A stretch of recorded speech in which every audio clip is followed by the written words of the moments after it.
Ndị ọma na-ege m ntị ekenekwa m unu. Ife vidiyo a kịta anyị na-afụ na screen. Enwere m chọrọ ikwu maka ya.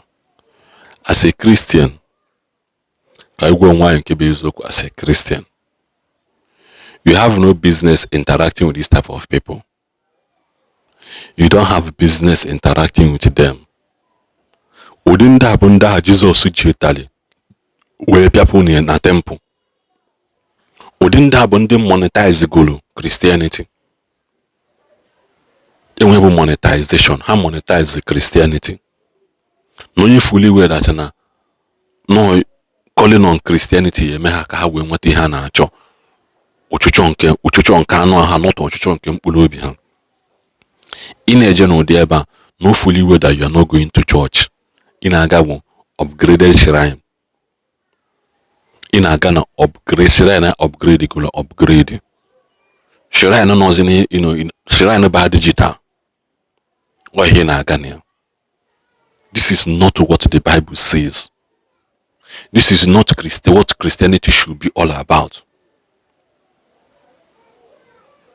Every Christian will say, that I will pour out my spirit upon all flesh. Your sons shall see vision. Your children shall prophesy. All those things. You as a Christian, you have every gift in you to speak prophecy in your life. Fino guchali egu say title egu speak life. And only one thing oku na that gospel. Ezego wanine, I speak that thing to existence. True. That in any way Ezege today does not mean no putache. Boy Ezego sina he speak it into existence. God opochano boro no work el no miracle we kia. Osina ihuni no oku no no me. If you can have oboni yekwu osegina ekele m ọnwụ na ndụ and na ọnwụ na ndụ dị onye ọbụla niile. So oboni yekwu nwokwu n'ụwa mmadụ anwụọ o ihe ebido mewu gawa wrong in your life. Kedu ihe mere ịma nkwu nwokwu ka ihe gawa right in your life? Ihe gawa right does not mean that na ya pụta echi speak, I want to Range Rover, I want to cyber truck, I want nke, I want nke, ka that thing bịa into manifestation. No, everything takes time. The reason why you have put because you have been programmed to only understand when man, you are not wired to understand the. So this type of people are not part of Christianity. Upgraded odozi obodo. Iwe yende ba na odozi obodo. O ihe na aga n'ime. Imokwana mgbe ụwa bụ ụwa na ndị ba na agbala ụka Sabat ọsọ. Ndị Igbo mgbe ezido n'ukwu ụkwa, ndị Igbo na-agbalụ Sabat ọsọ. Ụka white a na-agbalụ ya ọsọ mgbe ahụ. So how then did we now get to this level that na ajụ ihe ya na-emezi anyị na-asị no tomorrow na this woman pụta mee ofu ihe asị no a pastor, asị no a prophetess, asị no na aka ha nche niile dị. But it is time you as a Christian be to speak way out against this evil. Speak out against this wickedness that they cannot find a place for them. Chiko Baragulego said that na ana ekwukwu ihe asị ya kana na-eme ebe mmadụ na-abịa atụgali uche. Maka na emegide ihe abata na ebe mmadụ na-abịa atụ uche na alụsị mgbọsị onye solu ubi ha alụ na ihe alụ were ọchịchị ọchịbụ onye ọbụla. This type of thing shall not find its place in Christianity. Spread this message, spread this video. Ka ndị ọzọ ụmụ nwanne gị solukwa wee na-afọlọ. That na ụdị ha anụ wee kwesịrọ ịbụ ihe ya wepụta na-negotiate mba ọka njekọ na no, don't even go. Don't even be equally yoked with unbelievers. Or your Bible. Do not be equally yoked with unbelievers. Am I condemning what they are doing? No, but using the biblical format and what we know in the Bible. This is not pattern of Christianity. You are called to save, not to destroy. You are called to live to lead with love, not to spray hate. You are called to give, not to take. You are called to give, not to take. You go to so many churches today that are doing well. they do more charity, just that another appear on social media. There are so many case studies that now when men of God was the guy as well. Hey, so this man of God, he was actually like this man. Using case of TB Joshua as a case study. With TB Joshua didn't do, nobody saw anything good about no. The only thing called man was muchilanya.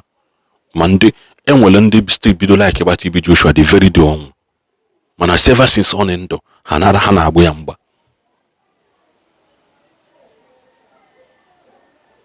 Johnson Suleiman, that the free is not talking about Johnson Suleiman today because of Yehofugo.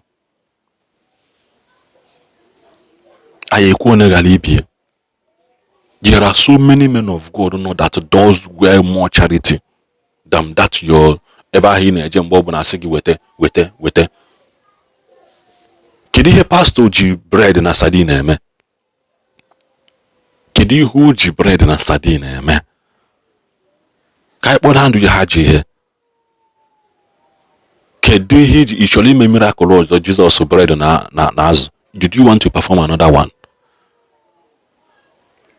2 days ago ka video leak na social media na pastor won send the church had to see no ka earlier that and after 3 days no ye bini uzi esiwegi isi nwoke etetebe uzi esiwegi isi nwoke etetebe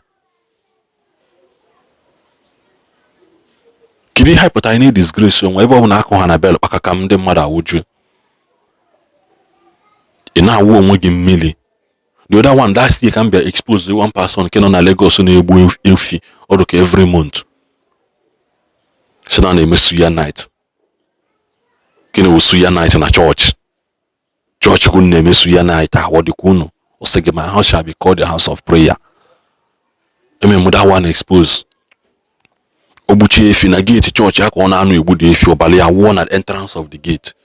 And send them man the Bawakwana. Bawakwana onye ọbụla bugide megidego sacrifice lube nke igbu efi ọzọ ya upgrade bụ igbu mmadụ because all level by level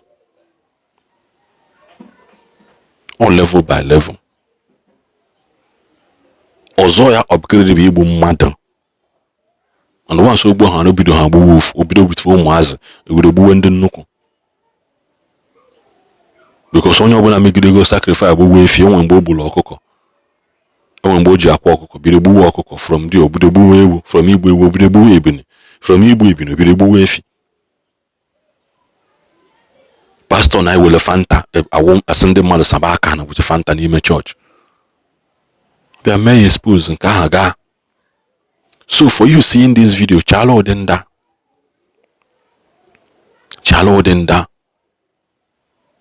ịmala ihe ihe eme ije na Odarusha ministry dị na lana chibe mkpu onwe ọka mbaka esi n'onu go ha so kesi nyegodo onye awodo 500 ma 200,000 kwa welegwe na akpa.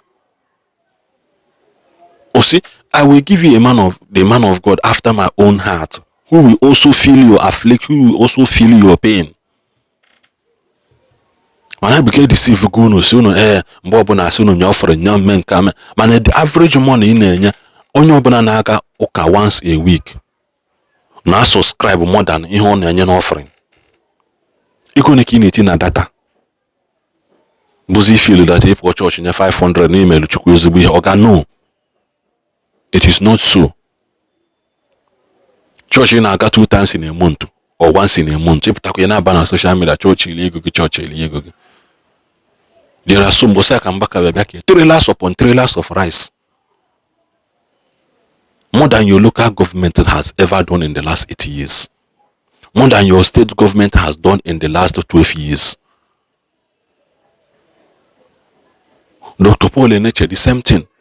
Relief material here and there. It could be the business because in dollar to sanitize and give old people rehabilitation center and also make sure that they do well in their old age.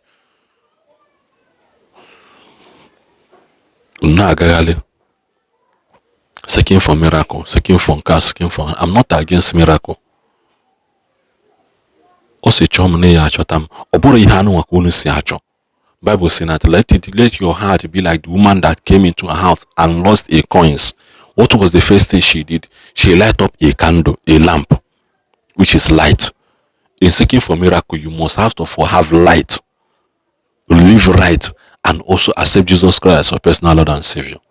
And the Bible said she swept, so she left nothing undone. So even if she is hiding something, that sweeping her whole sweep will be there everywhere. She will sweep out. Many people